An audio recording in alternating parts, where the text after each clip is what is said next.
welcome here. Curran Holdman with you, and we are on podcast number 4, again, November 24th, 2019.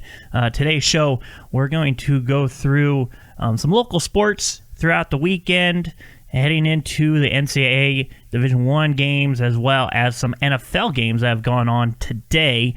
And we'll still have the night game, but we won't really talk about that. More so the Seahawks game that happened earlier on. And then we're going to go into, since it is getting ready for Thanksgiving, this is kind of the pregame weekend for Thanksgiving next Thursday.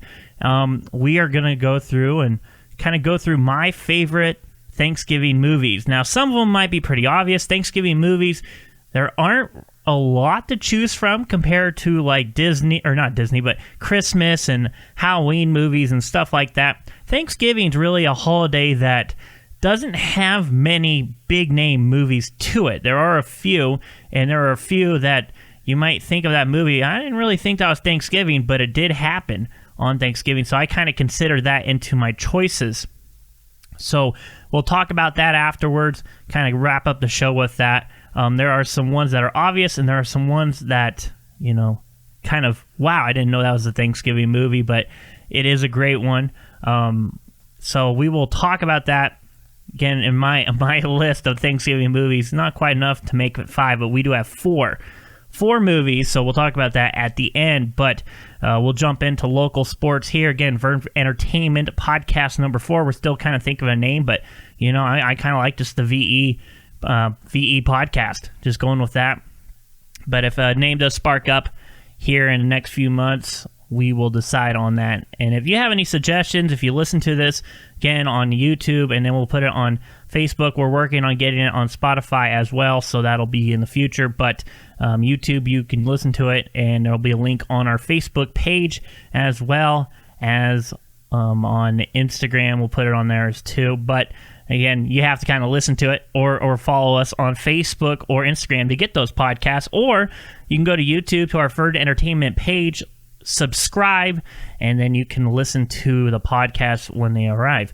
So, again, Sunday nights, we do the podcast, we release it, and it'll be a good one. But we did a lot of high school sports going on this weekend, and more so importantly here, the big one was LeGrand. And LeGrand, they were in the OSAA 4A semifinals matchup. They faced Dallas, who they beat earlier in the season by a pretty big margin. And this second game between them, it was no different. And it was one I expected, because after the big emotional win against Gladstone at home last weekend, or last Friday, that was a big win for him. That was one that, was going to be a hard-fought win. It was going to be kind of a win that it was just a revenge match from the year before. That's where they got knocked out. And so they were able to take care of business against Gladstone. So that was set. And now it's like you have that off your shoulders now. And now the target is that championship. I mean, you got your revenge. You got what you wanted. You wanted a championship. So what do? You come out to the semifinals matchup, and you just light it up. I mean, you wanted to send a message to the teams on the other side of the state that, we're not here just because we play in Eastern Oregon. We are here because we are one of the best teams in the state from 1A to 6A. So that was the message. It wasn't, hey, we get to face a 10 seed, we're going to take it easy. No, we want to send the message to whoever we are going to compete against in the finals that, you guys aren't going to have anything easy. And we've been playing like this all season long. And if you look at the records and you look at the schedule of what they've been doing and the accomplishments, I mean, you look at that and you're like, I don't know how this team is a 3C. Now, the whole rankings, you can get in all that, and there's all, schedule, rank schedule, and that sets that apart. But they didn't play like a number 3 team last Saturday night, or yesterday night, or whenever you listen to it, last Saturday. They play like a state championship team. And that's what you wanted to see. You wanted to see, you got the emotion out in the game before. Now it's football. I mean, all the storylines out of the way. Now it's football, and it's your path to continue for that state championship. But you want to finish the deed. You got a big senior class that have been playing a lot of football over the last few years. You have a young team that's also coming up. So, everything's starting to match in their favor, and you don't go against a slouch. You're going against a number 1 or a number 5 team, and in the way that game went, Banks beat Marist 56-31. So they wanted to try to send a message, but, that was the big matchup, is who's going to win, and everybody has expected it's going to be Banks or it's going to be Legrand. Mazama was ranked number 2, and then they got upset in the first round, or the playoffs, opening playoff, just to get in. They got upset, and then Legrand versus Banks. That's been the big talk about this year of who's going back and forth. And we thought that was the matchup we were going to see in the championship. And, sometimes that does work, sometimes it doesn't. But in this case, it does. So now we get to see who is the better team. You have a team from the coast, and you have a team from Eastern Oregon. And being able to follow this team this whole season, there were times where, you wish you saw them play better competition. I'm not going to lie about that, especially when you're a team trying to go for a number 1 spot or at least a top seed. That's what you want. You want to test yourself. You want to test yourself against teams that make you work for it, that give you a challenge, that gives you opportunities to showcase that you are a top team. And so now you look at their record. Baker was a good quality team. Pendleton was a quality win for them. And they pretty much ran away with those games. They haven't been tested. Gladstone, they only won 14-0. But what I saw from the game, the first half was plagued with turnovers for Legrand. And so they had 2 interceptions. They had a couple of fumbles, and they were in scoring potential. They were in scoring position. Just a fumble here, a fumble there, and turnover. So almost 3 or 4 turnovers in the first half. That was it was more so of them just, the emotions caught up to them. It wasn't that it was a bad play or anything like that. Either the ball was just a little too high of the throw, or was just a little too inaccurate and where it was. And plays that I've seen them make, numbers of times this season, just what didn't go right that one play. So teams are going to have that. They're going to have a night like that. But what they did in the second half, I think that was very important. In a case that they were able to start getting into their game plan, when they run the ball and when they run the ball efficiently, I don't think there's a team that can stop them. I really don't. You have to be able to out-physical that offensive line. And that offensive line is stout, physical, and they are big. And so not only do you have to compete against that, but you have to compete against a running back like Nathan Reed, who is a monster of a running back. Now, you look at him in pads and you look at him, his stat line there on the roster, on the thing, and you're looking, he's like 180 pounds. This kid does not look like 180. With pads and in moving, he looks like he's 200 pounds. In the way he runs, he's not only is he physical in his looks, he is just physically dominant in the way he runs the ball. And when you can do that, when you can use his speed and when you can use his power, and there hasn't been a kid that I've seen man up or at least go one-on-one in front of him and take him down. I haven't seen that. Every time it's a one-on-one matchup, it's either him pushing the kid to the ground, the guy getting moved out of the way, or getting juked and getting burned. There hasn't been a guy who's been able. Now, if the only way to really stop him and a running back like that, you have to get to him behind a line of scrimmage. You have to get to him while he's still trying to get his footing before he can go vertical. That's where you're going to have to take him down. Now, that's what Banks is going to have to try to figure out. Can we get through the line? Can we get him while he's getting that ball where he hasn't really set his feet in the move? Can we do that? Now, the problem with you focusing on the running game of Legrand, which is a big part of their offense, and when they get the running game going, then they're tough to beat because that opens up a lot. But if you do that, you focus all on the run, they have a strong passing game. And so you have one of the top receivers in the state, and Blaine Shaw, the way he can move out and get open is important. Now, the only thing is he's got to get open quick.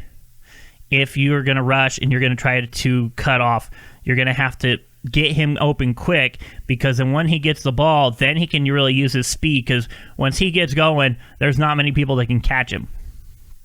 So those are big things. And when you're in a championship game, and especially in the postseason, the two main things you have to be able to do is run the ball and play defense. And right now, LeGrand is the top of doing that because the Dows, they kind of switched up, and they were playing really well at the end of the season. They were averaging 55 points a game. 55 points. So I'm looking at their schedule and looking at the teams they played, they probably weren't great teams or the kind of a down team, but this team was really improving from what they started at the beginning of the year to where they got. They were one of the hot teams. I mean, especially if you were able to get two big upsets or one upset and then get a 15 seed and then play the number 3. I mean, that's a lot farther than people expected. But then you ran into LeGrand and you lose 68-0. So they went from 55 points a game in their last 4 games to 0 points. This defense has been shutting out opponents all season long. And they really haven't pushed it in the second half. Most of the games are over by halftime. Now, Banks, I will give them credit. Let's see. They've played a couple of teams. Couple of higher ranked teams, and that's where they're going to get the nod. But other than that, I mean, they've been equivalently playing against the same teams LeGrand has been playing against. And they haven't been too impressive in their wins. Now, you can say, the teams that LeGrand plays, they're Eastern Oregon teams. They're either decent, okay, or they're not really good. Well, that doesn't matter. It doesn't matter how big if you don't want to beat up on teams just for style points and say, hey, we just won by 55 points. But if you're playing against a team and in their first round, talking about Banks, their first round, they were playing the 16 seed and they won by, I believe it was like 6 points. I mean, so it was kind of a shocker game for them, or team could have had the best, their best game and put struggle there on Banks. And so that's interesting how it goes. But, looking at LeGrand, I just don't see it. The way they've been playing all year, there hasn't been any teams that have been competing against them. There hasn't been anybody close. Baker was pretty close the first game. The first attempt they played in Baker was right there. They had a couple of key turnovers that led to points early on, and then that was big for that team. However, the second matchup, LeGrand at home against Baker, they shut him out. And they put up, I believe it was 34-0. So, they were able to win. Now, Banks, they do have a common opponent. They played Baker and they won 34-14. At Banks, you host the 2 games and then you play against Marist at Hillsborough. So, looking at the record, Valley Catholic, Seaside, pretty similar. This is going to be a good game. I'm not going to say it's going to be a blowout or anything. I think it's going to be a good, close game. But I just don't know. I really think that LeGrand's going to be in a place to shock. And I think that's also the edge that they're going to have going into this game, is they are on the big stage and they're ready to shock everybody and kind of show them, hey, we're in Eastern Oregon, but we've got a pretty darn good football team, and we're going to punch you in right. And that way they play, they're going to punch you right in the mouth and see what are you going to do about it.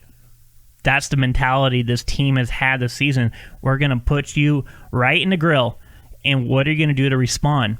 And it's interesting. And I think also the big factor here, not just the running game with Nathan Reed, but the utility of Parker Robinson, the quarterback. Because he's one of those dual threat guys that can throw it 60 yards on a beautiful spiral ball down the field, get open receivers, and hit their man. Or he can cut it up and get 70 yards off a touchdown run. He's one of those guys that you can really use that option game, because not only do you have to focus on Reed, but you have to focus there on Robinson. And he also keeps drives along with his feet. He can move around in the pocket and buy time to get his receivers open. And he's got a good cast of receivers. And you've got a really deep offense with a good offensive line I mean, they have been a juggernaut. So they haven't been tested is the main thing, and this is going to be a big test for them. This is going to be the best game, their toughest opponent, and they also get kind of an advantage. They get to play at Hermiston High School. So Banks has to travel all the way to Hermiston, and LeGrand has to go there. And I mean, it's only about 2-hour drive, and compared to where it would have been, talks were about being at Hillsboro, which would be a longer drive to Portland. But to have it there in Hermiston, I mean, you're relatively close to home, so you can bring the home crowd there on a Saturday night. It's going to be an interesting game how they do it, but I really think LeGrand has the advantage here, especially when it's colder temperatures. It's going to be kind of snowy. It's going to be fitting to that run game, and whoever is able to run the ball more effectively is going to be, I believe, is going to win the game. And the way that they've been playing in these playoffs. They just haven't been tested, and they haven't had any struggles all season.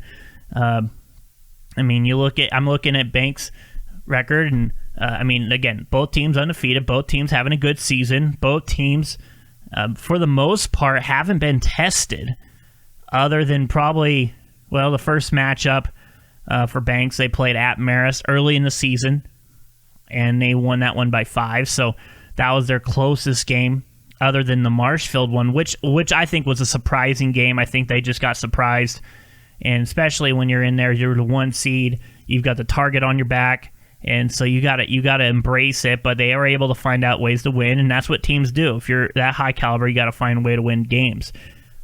But I mean, this is going to be a good game, whoever wins. But I really think that, and I'm not saying this because I am the LeGrand play caller, but from what I see from the field, I just think there's too much on this offense to contain them, and most teams haven't been able to do that, because the first half, if you're going to stay close, the first half you'll stay close with them, but then that running game in the second half, that defensive line starts to break down a little bit, then you're going to get hit, and you're going to get hit hard by the running back, you're going to get hit hard by Reed, you're going to get hit hard by Robinson, and then once you start setting into the run, then you're going to have Shaw break away down the lane, and he can get open and make amazing catches. But also, that's just the offense. The offense is a big piece of this. But the defense, especially all season they've been playing really well, but especially the last... looking at this, they have had 4 games where they haven't allowed a point. That is tough to do in high school football, especially these days where all the penalties and all the gameplay is really set for the offense to score. And your defense has been a big key. But, look at this. 36-14, 48-14, 56-6. A 0. The most points they gave up in a game has been 21 points, and that was to Baker at Baker. That was the most points they gave up, and a few of those were because of a pick 6 early on or a fumble touchdown early on. But after that, being down, they were actually down in that game to start it off and then go on a run. But other than the Gladstone game, where they scored 14 points, they haven't scored under 30 points since, and most of them have been over 40 points. They even scored 70. Against the Dowls, the first time they played them, they beat them 48-14. The second time they played them, they beat them 68-0. So not only have they been consistent all season, but I think they've been playing their best football here at the end of the season. And when you have a team that hot and the way they've been able to move, especially playing at Hermiston, closer on, you get more of your fans there. It's relatively a home game for them. And at home, they've been very tough to beat. They've been able to play really well on the road, but it is going to be a good game there. Again, that's next Saturday night at 6 o'clock p.m. at Hermiston High School. But it's really going to be interesting to see who takes care of business in that matchup, and I really think it's going to be LeGrand Again, no bias about it, but just looking at both teams and the way they've been playing, I would feel confident if I was to bet, which I don't do because I don't like taking chances like that, but if I was going to bet, I would put it on LeGrand here. I would say it's a close game where I think they'll win by about a touchdown. I would say 7 points would be your difference there because not many teams kick field goals. So I would say 7 points. I would probably say it would be, I would say 28-21 would be my guess. I think there's going to be some points. Both teams have good offenses. Both teams have good defenses, but I think the offense goes. But or it could. I mean, it can go really any way. But if that defense plays like it has been, they're not going to give up points. And they're the most important part about this. And the one weakness, I will say, the one thing that LeGrand has a tough time doing, but they will make adjustments, is containing the outside run, the perimeter run. The inside run, I mean, you're running into the core of their defense. That defensive line gets to the quarterback, and they are big and they are fast. With Chris Woodworth, he's been playing really well this season. Gabe Shuckle's been making plays. And then not only you have the linebacker core, Nathan Reed getting in there and making big hits, but Zach Wiggins has been huge at safety. Josh Zolman's been great at corner. Shaw's been great. I mean, they have a lot of athletes that they cover the field fast. They don't give up many yards, and they don't give up points. And when you can do that, I mean, if you count up all their games they gave up point-wise, they're under 100 points. I mean, I'm just looking at it right now, and you're probably close to like 60 points that they've given up this whole season. So just that alone, compared to, I mean, and Banks' defense kind of doing the same thing, except, they gave up a touchdown here, a touchdown there, 20 points, 14, 30. Their defense has actually been giving up more points here in the postseason.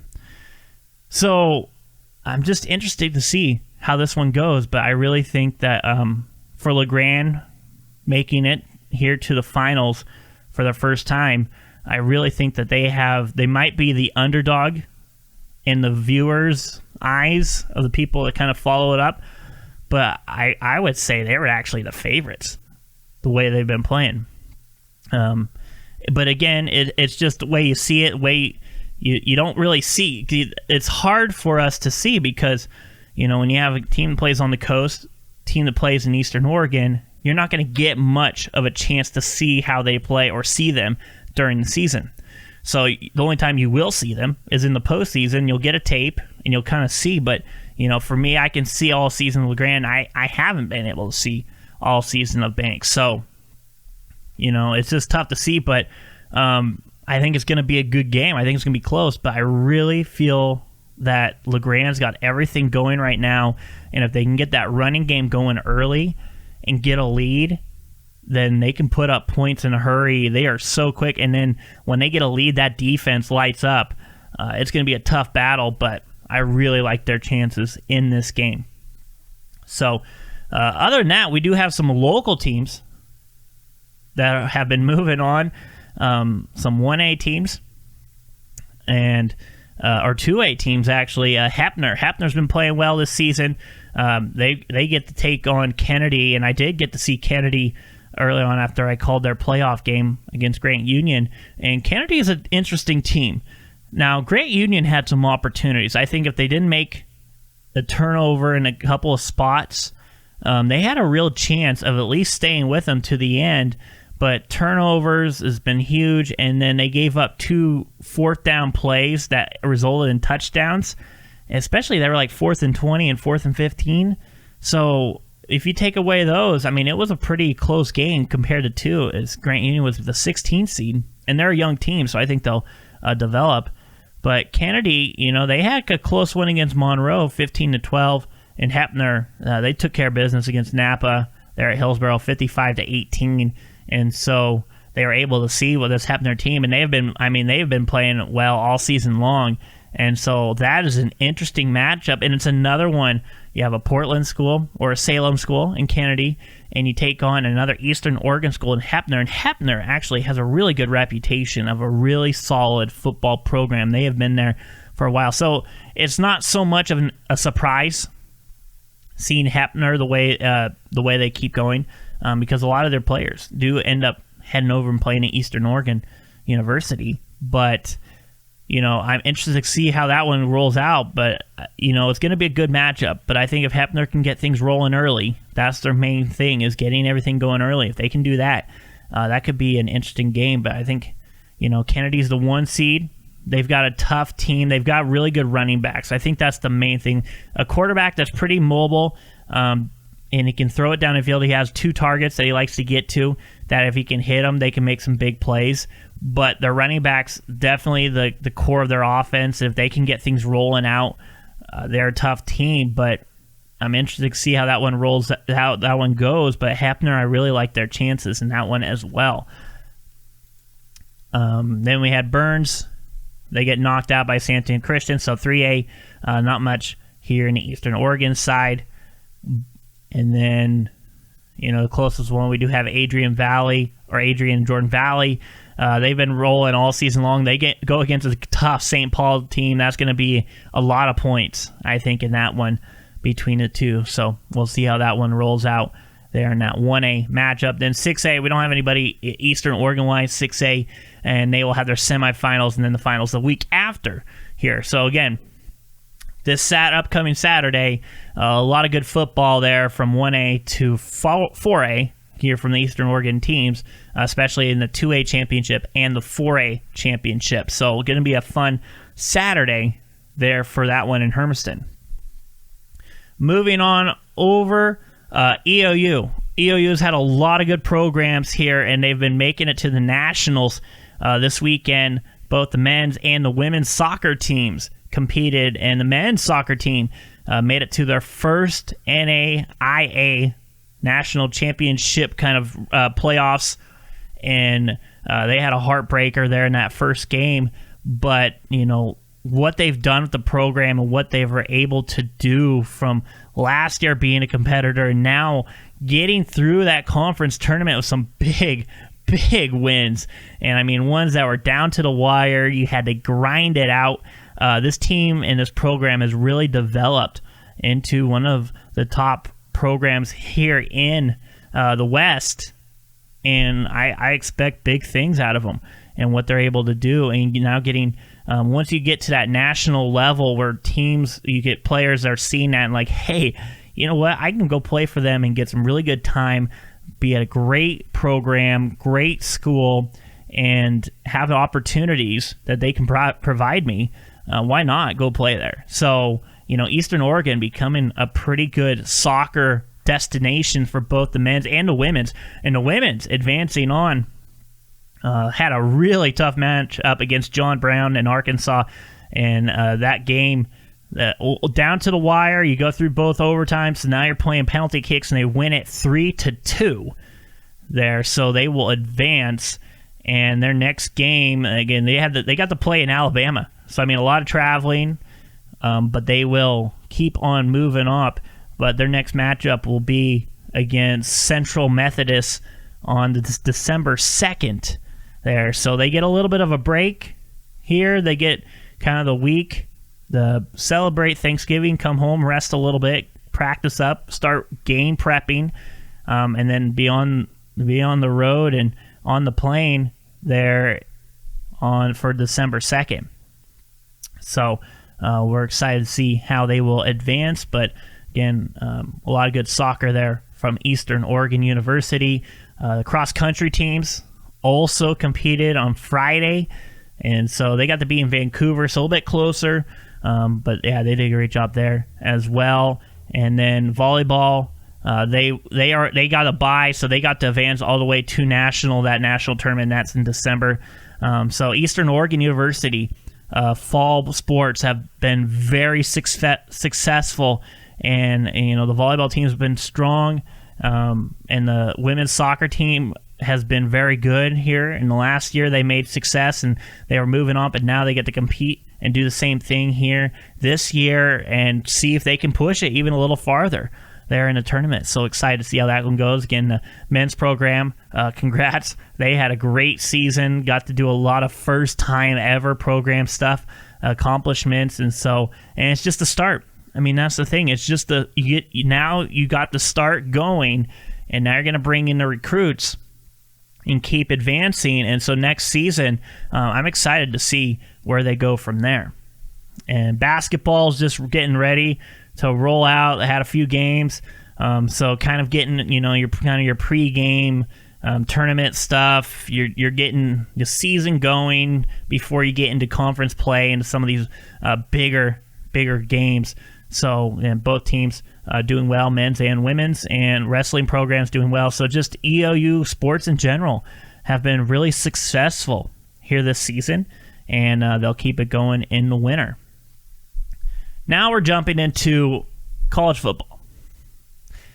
And, I'm not really mad of how the game went last night. Anybody listening to us knows that I'm a huge Oregon State Beavers fan, always have been.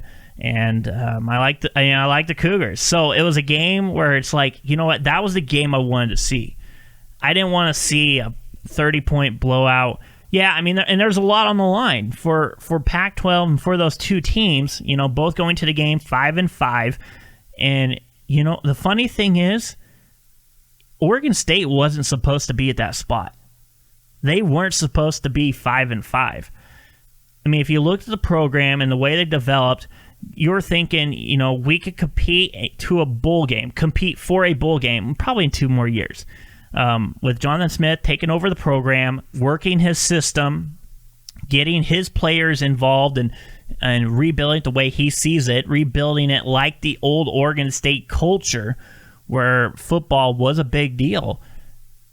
It wasn't supposed to happen this quick. And I'm just surprised of how it did, because you had guys that bought into the system and then they started knocking teams off.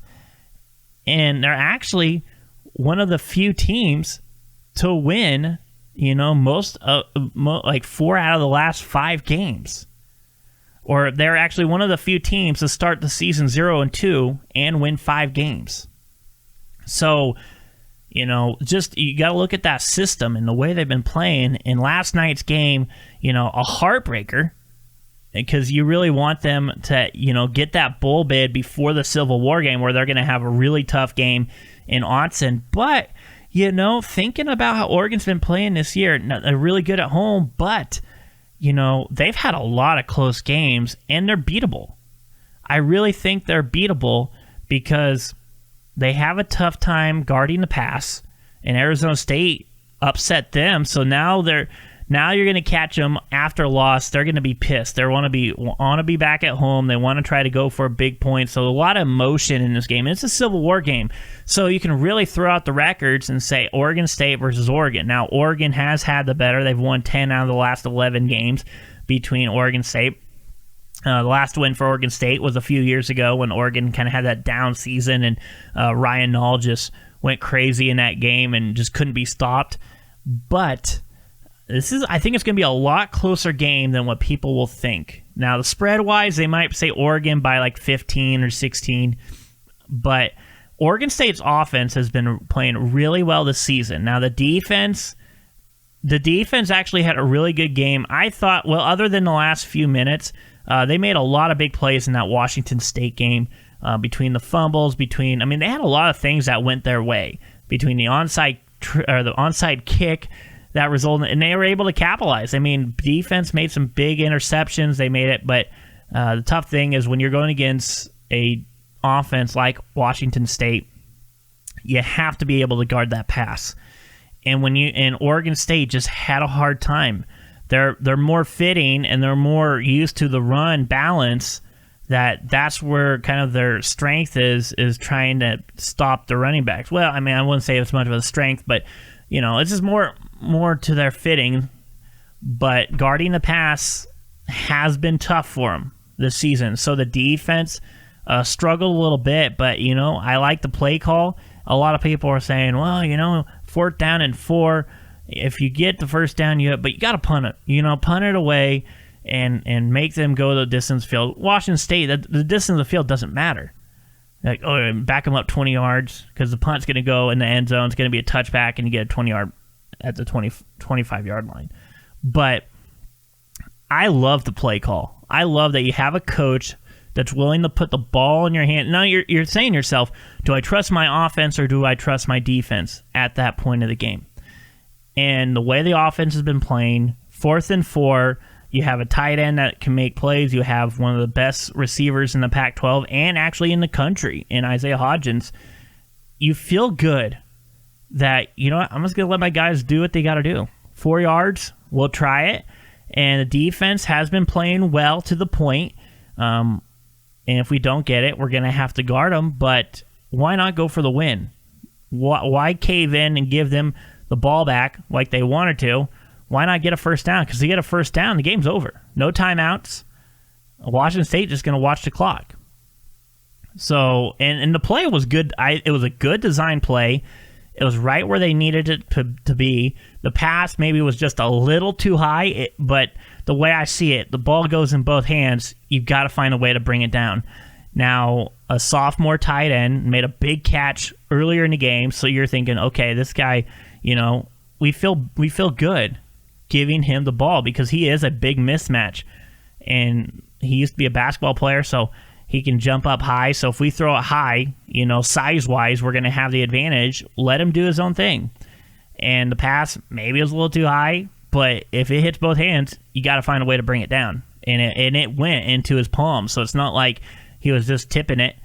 He had a good chance. It was a good play, just couldn't bring it down. He brings that ball down.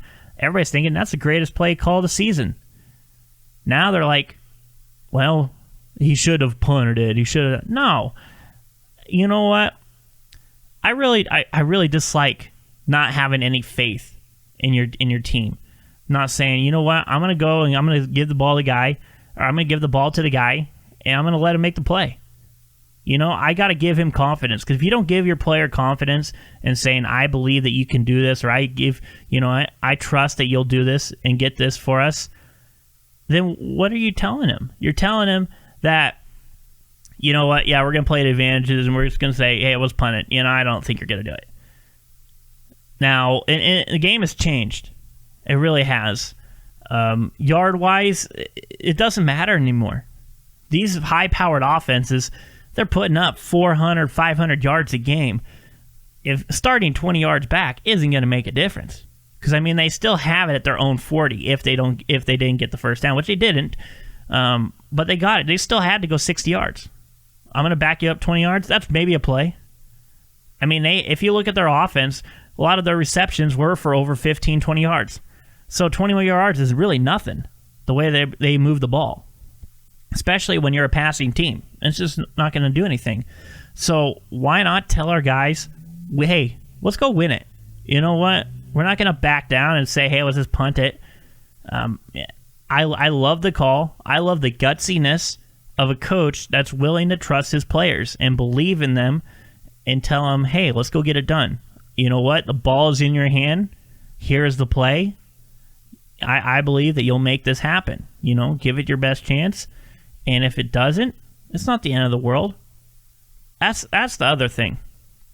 I've been in sports for my whole life, and I get kind of fed up with the whole fact that if we lose this game, this whole season's over. And if you don't believe that, you're not a true fan. What you're saying, it really drives me crazy seeing that. Now, I probably my feelings to it is a little bit more play neutral and play to the game and watch the game as it is, because I do call a lot of teams, and I do have I have relationships with other coaches and other programs and teams, so maybe I'm not so much into following a team or everything's got to be this team or nothing. But it just really irks me that you can just tank on a team, and if they don't do something the way you want it, then you just completely cut them out and everything, and then you see them and then you give that a reason to treat somebody like trash. And you see that a lot in sports these days, where opponent, you got to realize, hey, everybody's a human. Teams wise, everybody's a human. Everybody's playing a sport. Just because he has a different color of jersey on opposed you that you think he's a piece of garbage and you just want him not to do well. I mean, it really irks me when people have the mentality in games, and maybe that's just because now more I'm in a neutral spot in those. I just enjoy the game as it is, and I want to see everybody do well. I don't want to see anybody get hurt. I really don't like it when people, he's got, really got to take him out of the game, break his leg or something. Like, I hate seeing that, and we see that a lot in sports with not being intentional, and it's hard to watch, and it's really heartbreaking because you see a kid that's 20, 21 years old, maybe even 18, younger, and he's got a real future. He's got something that he's been working for his whole life taken away from him at the last second because of it. Perfect example, Tua. You have a quarterback who's a really nice kid, has said everything right, is just, a great human, and then a freak accident at the highest level takes him out and puts him in gives him a hip injury that he might never recover from. Now they're saying he'll recover full and hopefully next season we'll see him kind of get back into playing. But, stuff like that lasts forever. I mean, it might never be the same. Even if it's healed properly, that feeling and just that thought is going to run through your head, and it might change everything. And so there's a lot of that happens in sport, and I just hate seeing it happen to people, especially players or people that have never done anything wrong. They've been there for everyone. They've played. They're super nice. They give back to everything, and they're playing for the team. I mean, it's really heartbreaking, but that's how sports goes. And it's just tough for me to see that, and then people like, oh yeah, he's out of the game. Like that really irks me, and I really don't like seeing it. I'm not going to say anything about it because people have their own opinions, and if that's their opinion, that's their opinion. I'm not going to change it. I mean, it's not going to be mine. I really don't care at that point. I really don't care. It's not going to change my point of views or anything about it. But you know what? That's the big thing is, if that's what you think, that's what you think. And I know your point of view, and I'll go with it. But it's not mine. So this is what it is. But I really don't like it when I see people, trash somebody just because they're on a different team. Now, and I'm not saying us Beaver fans don't like to see Oregon lose. Now, I'll say I love seeing Oregon lose. But also, I want to see the individuals succeed. I don't want to see them get hurt. I hate seeing it. And I think Justin Herbert's going to have a good career in the NFL, and I hope he does. There's a difference between it being a rivalry game and just not liking them in general and wishing the worst. There is a difference. Rivalry game, I mean, it is a team versus a team. It's not the individual versus the individual. It's that team versus the team. Oregon State versus Oregon. You're a Beavers fan, most likely you're wanting to beat Oregon. You really want to beat Oregon. I mean, I'm hoping Oregon State wins this weekend. Not only does we want that bragging rights sort of Civil War and kind of shock everybody, but we also want to get a bowl game. And we have to win to get that. But you never want to wish anything harmful against a person. You never want to. But you do want to see the rivalry game. I love being in sports. I'm competitive. I love rivalries. I think it makes the sports better.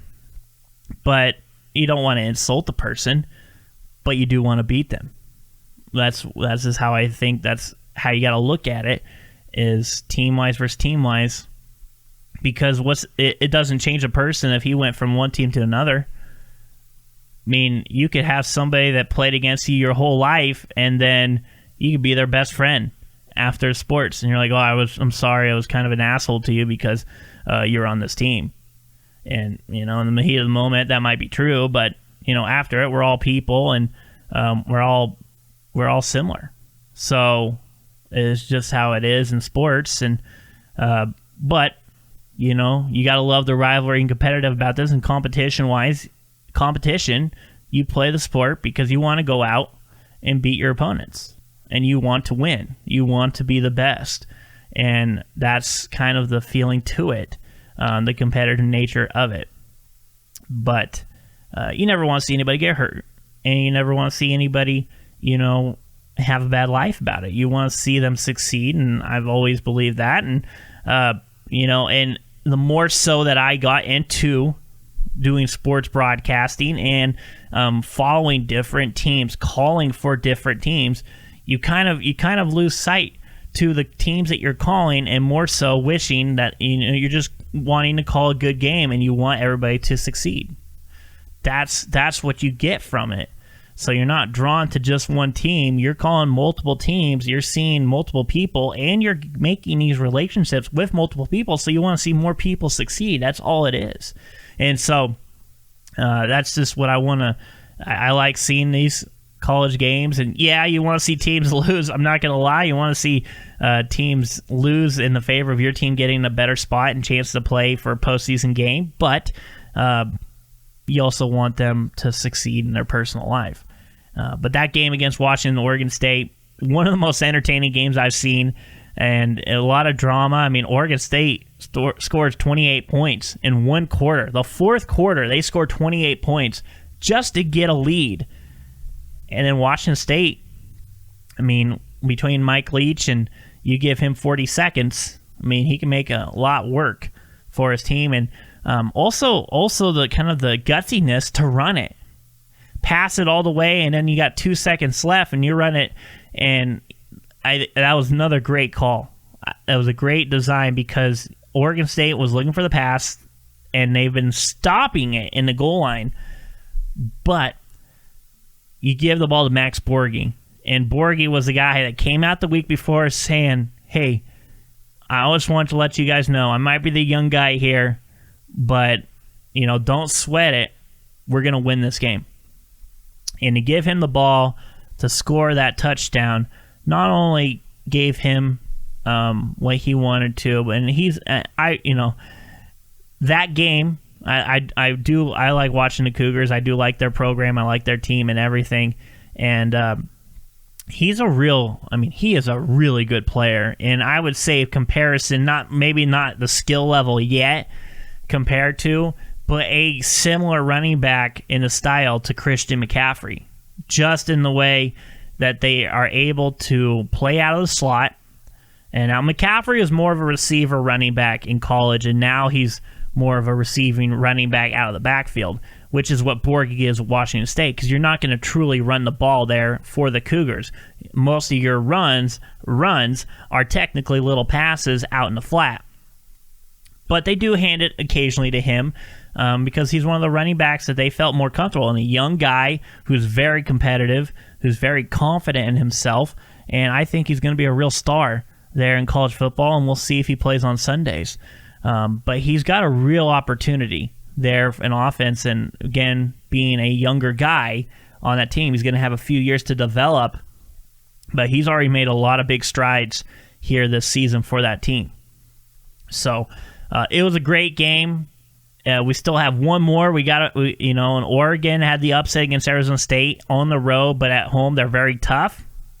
They're a tough physical team, and we'll see who comes out in the Civil War game this Saturday. So this Saturday, a Civil War, and then you got Washington State, Washington get upsetted there by Colorado. That was a really, really strange game. And I got to say, Washington probably has been one of the most underperforming teams this season, just in the fact of what they've done in the previous years to what they have done now. So it was just a really weird season. And I think a lot of players last year left to the draft, and you're kind of rebuilding the program that you had built there at Washington for head coach Chris Peterson. So it was just a strange year for him, where they themselves are looking at here their standings But it was it's been a really strange season to see them here, as they're 6-5, so they are bowl eligible. But Oregon State is actually second in the North Division, but looking at their previous schedule, that loss against Hawaii was huge. They had a big chance to win that game. And then if they do, then we're not talking about being bowl eligible, because they are. That would be their 6th win against a pretty decent Hawaii team. But they had a few games. Stanford, they had a chance to win it, and Stanford's not bowl eligible, and they lost, and they'll play Notre Dame. So it's another game they should have won. And so Oregon State, really, the way they play the season, should have 7 wins, 6 or 7 wins. So, but a team that was projected maybe 3 or 4, they've really took strides, and I would feel confident next season that they'll be in they'll be bowl eligible. With the young team that they have now, and a lot of the junior college transfers that are coming in, and younger guys that are transferring, that new transfer portal, they're getting a lot of good solid players coming in next season.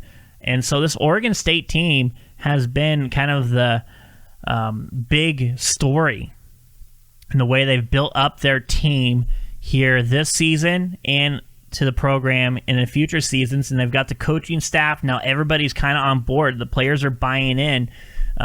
It's going to be a really interesting season next year, but I'm really excited to see Oregon take on Oregon State this weekend and see if Oregon State can pull off the upset. The way that they have been playing offensively, I think, can give Oregon troubles, because Arizona State, Oregon State beat them at home, but Arizona State has had kind of a rough season. They've been good at times, they've been bad at times. They have some explosive players that can really, but the Oregon, you just kind of catch them in the moment. Now, the thing is, you have to watch out about the Ducks. They close in a hurry. They can put on points really quick, and especially when they go no huddle at the end of the fourth quarter is when they're most dangerous. So you have to, if you want to beat Oregon, you're going to have to stay close with them. You have to be able to, you cannot trade field goals. You have to get touchdowns.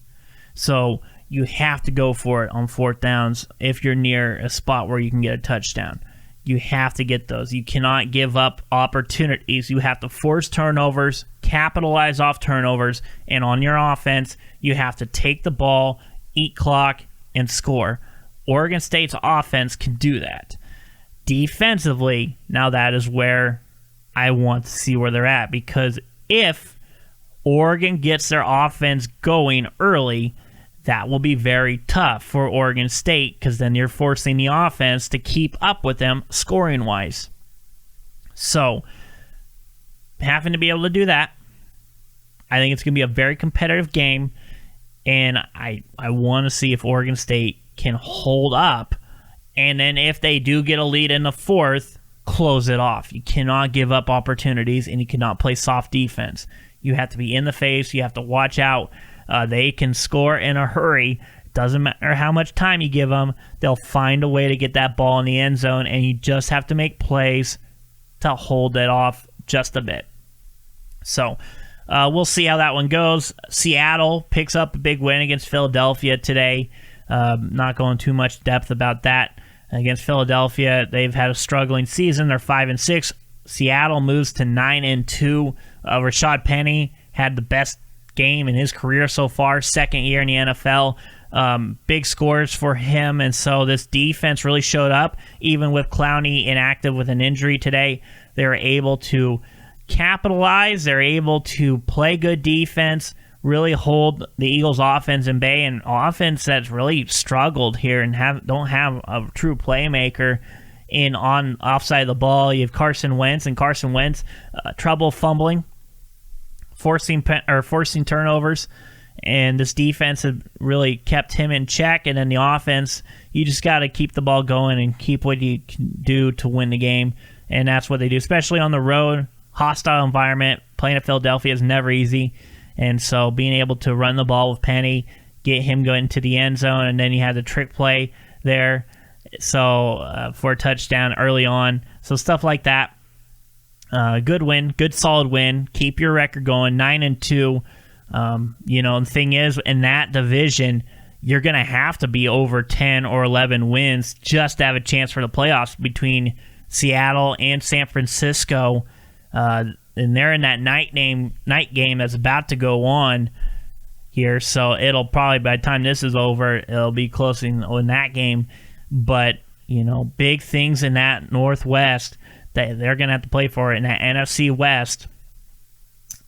Between most likely, I think you're going to get the winner, and you could possibly get the wild card out of that division. So very interesting on how that will end up between the two, and they're fighting for it there in those. So we'll see how that one rolls out in that North or NFC West.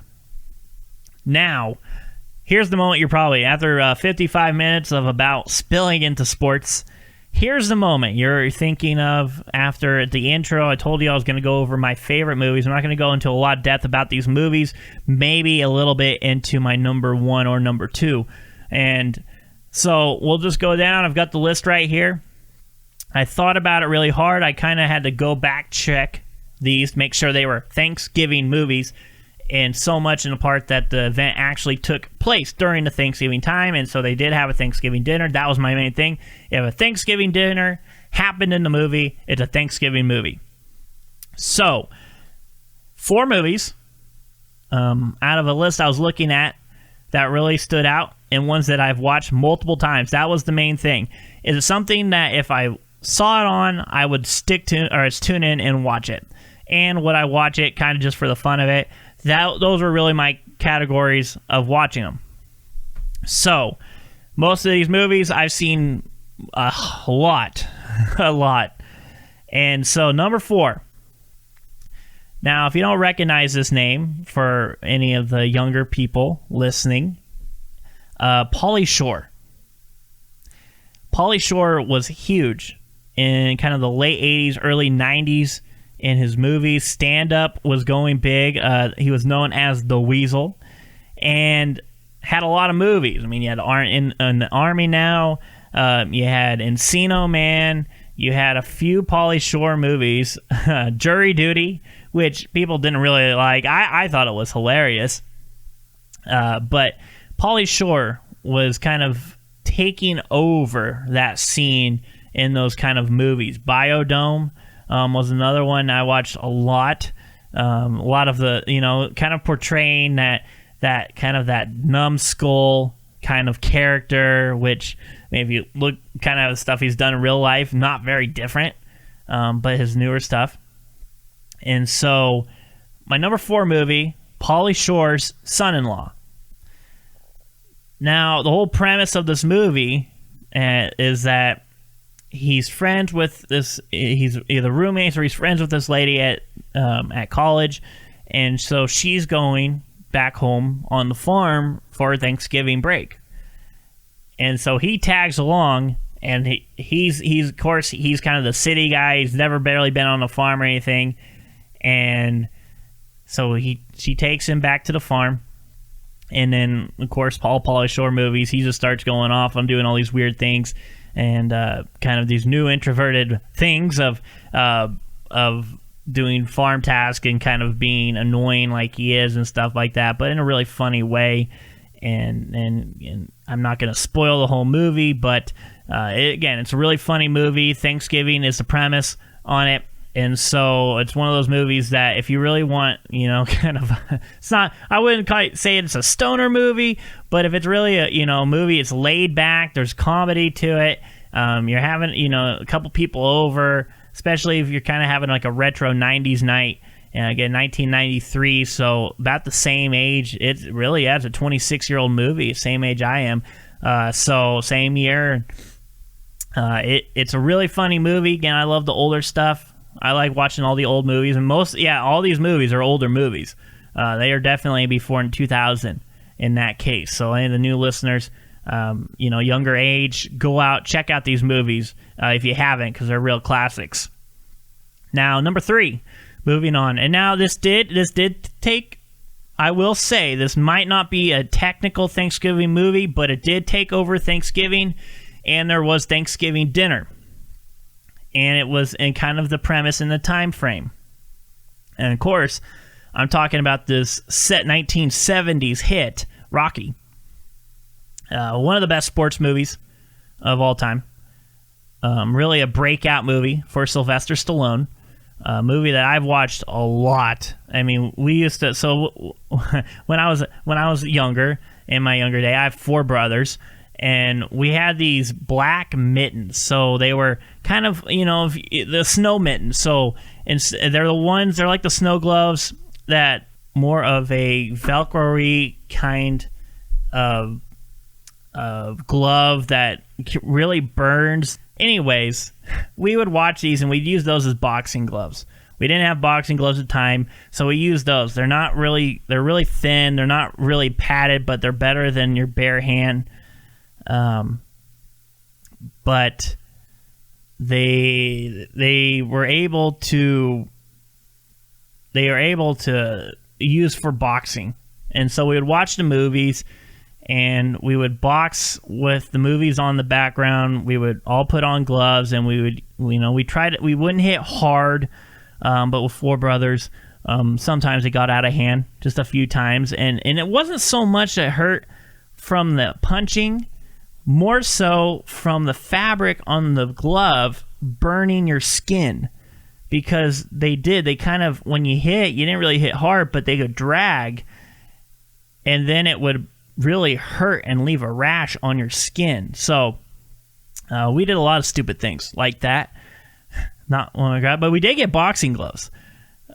My older brother got boxing gloves, and my younger brother then got a pair of boxing gloves. And so then we would use that. And I'll tell you what, wasn't much better. Because you could actually throw a little harder punch. But we didn't have anybody get knocked out, but we did box with those. And so you'd always throw on Rocky movies. That would always get you in that, especially the Rocky fight, the theme song, and everything. And then then the gloves are on, and that's how it goes. We got a ref in the front, and the ref's is saying, "Don't kill yourself." Most of the time, try not to knock anybody out. And then after that, we tried not to do too many headshots unless they were a little easier. But then if you're going for the gut, give them hell. Give them hell. So there were a lot of gut shots. But there were fun times and not so many fun times doing that. But that's what happens when you have brothers. It just happens like that. Especially when you have that song and someone has to be Rocky, someone has to be an opponent, and then you're always trying to be the opponent, beat Rocky. But that movie really inspired those moments. So Rocky was my number 3 movie in my favorite Thanksgiving movies kind of countdown here. So we're getting to our final 2, or my final 2. And now this movie kind of takes over the time of Thanksgiving and a little bit into Christmas, kind of into it, but mostly Thanksgiving. But from the setting, there's a lot of snow and a lot of that because it is in the upper states. But it's one of my favorite duos, and the older people are going to know exactly who I'm talking about in this one. But one of my favorite actors of all time has to be Walter Matthau. And just between the Odd Couple, Bad News Bears, this movie and its sequel, and there's a lot of movies he did, and Jack Lemmon, another great actor. But when those two, when they're together, I mean, it is just cinema gold. Between just the charisma that they feed off of each other, doing movies with each other for so many years, and 2 really iconic actors between Lemmon and Matthau. And of course, the movie I'm talking about is Grumpy Old Men. Now, this is the first one. Grumpy Old Men is another funny movie, and it's really good. It's got some memorable moments, but it's not quite the original. And the original, it really captures everything for me. I watched that movie so many times, have it on DVD, and probably most likely going to try to watch it again tonight. It's just one of my favorite movies, especially for the holidays. And there's a great cast, and not only just those two, but there's a great cast of characters there also in the movie with them. So, Meredith Burgess, one of my favorite, and he was in Rocky as well. Very great. I mean, just one of those iconic actors. And it had a few really big roles in there. He was the Penguin in the Batman in the 60s movie.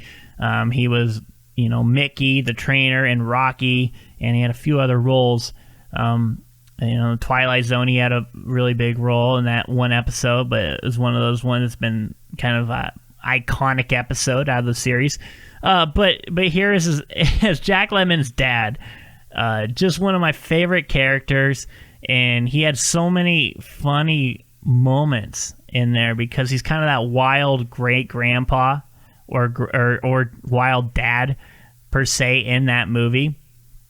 But he just everything he said was so funny. It was on cue, and he was also kind of the rascal. He was always kind of the dirty minded, the dirty mouth character.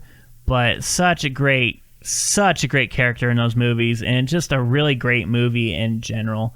One of my favorites. But again, number 2, Grumpy Old Men.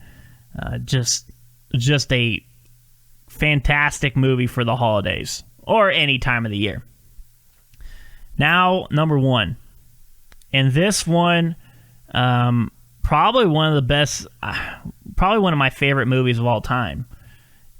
And you have two iconic actors, and this one is really, again, kind of a wacky movie, kind of a wild one, but there's also kind of a sense of there's a real sense of a scene. There's a scene in this movie where it just gets you. I mean, I probably tear up every time I watch this movie at this particular scene, because it really does hit you. And if I tell you the name of the actor who does this scene, you wouldn't think of him kind of as that. He was huge in the 80s, huge in the 90s, kind of the big funny man. I mean, a lot of big movies there, but of course I'm talking about John Candy, one of my favorite actors. And, he really hit that. He's that one level. I mean, he's one of those guys that all his movies last forever. They really do. Uncle Buck, oh, I love that movie. So good. Again, that's more so of just a great movie in general. But Uncle Buck, and he's had a few other ones. Cool Runnings was another good one with him, and he also had Stripes. He was more of a side role in Stripes, but again, his character is really good. It's like every character he does.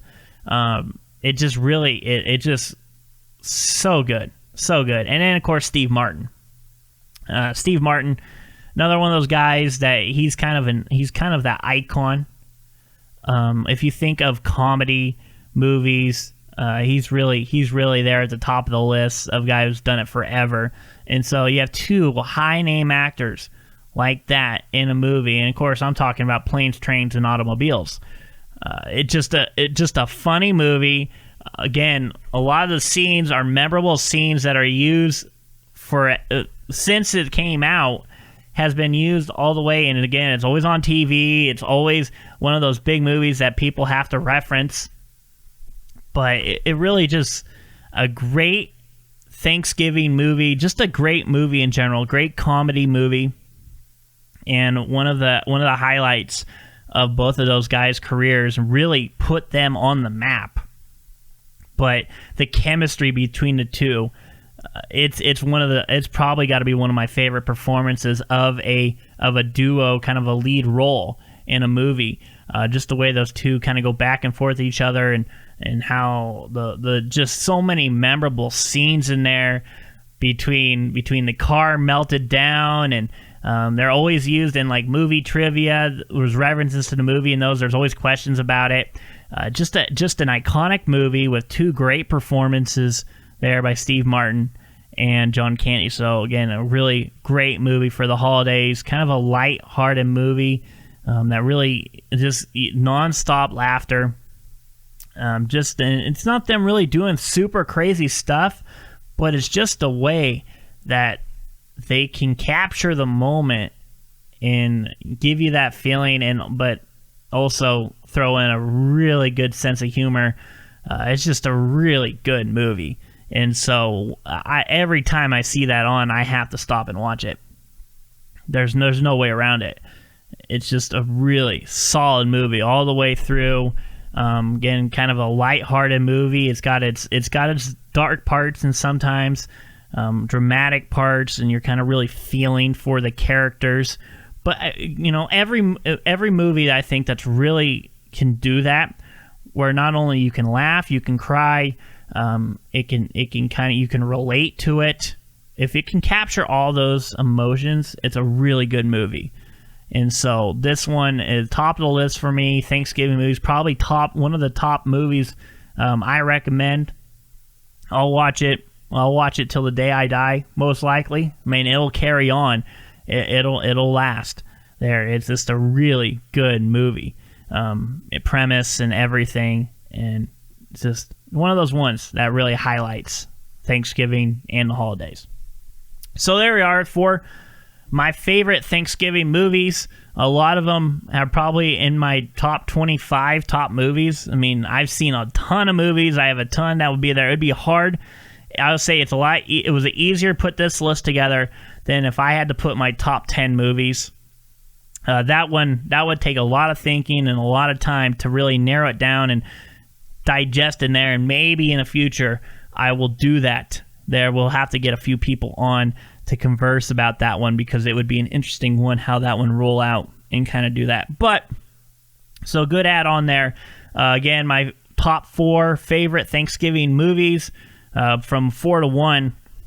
4 was Son-in-Law, 3 was Rocky, 2 was Grumpy Old Men, and 1 was Planes, Trains, and Automobiles. So that will do it here for us. VE Podcast number 4 here on November 24th. We have Thanksgiving coming up next Thursday, so we wish everybody a happy Thanksgiving. We will be off next Sunday. We will be back the following Sunday, coming back from the holidays and everything. So our next show will be in December. So with that being said, everybody have a great Thanksgiving. We wish you the best. Travel safely if you do have to do some traveling here for the holidays. But stay safe. Have a great Thanksgiving, and we will talk to you next in December.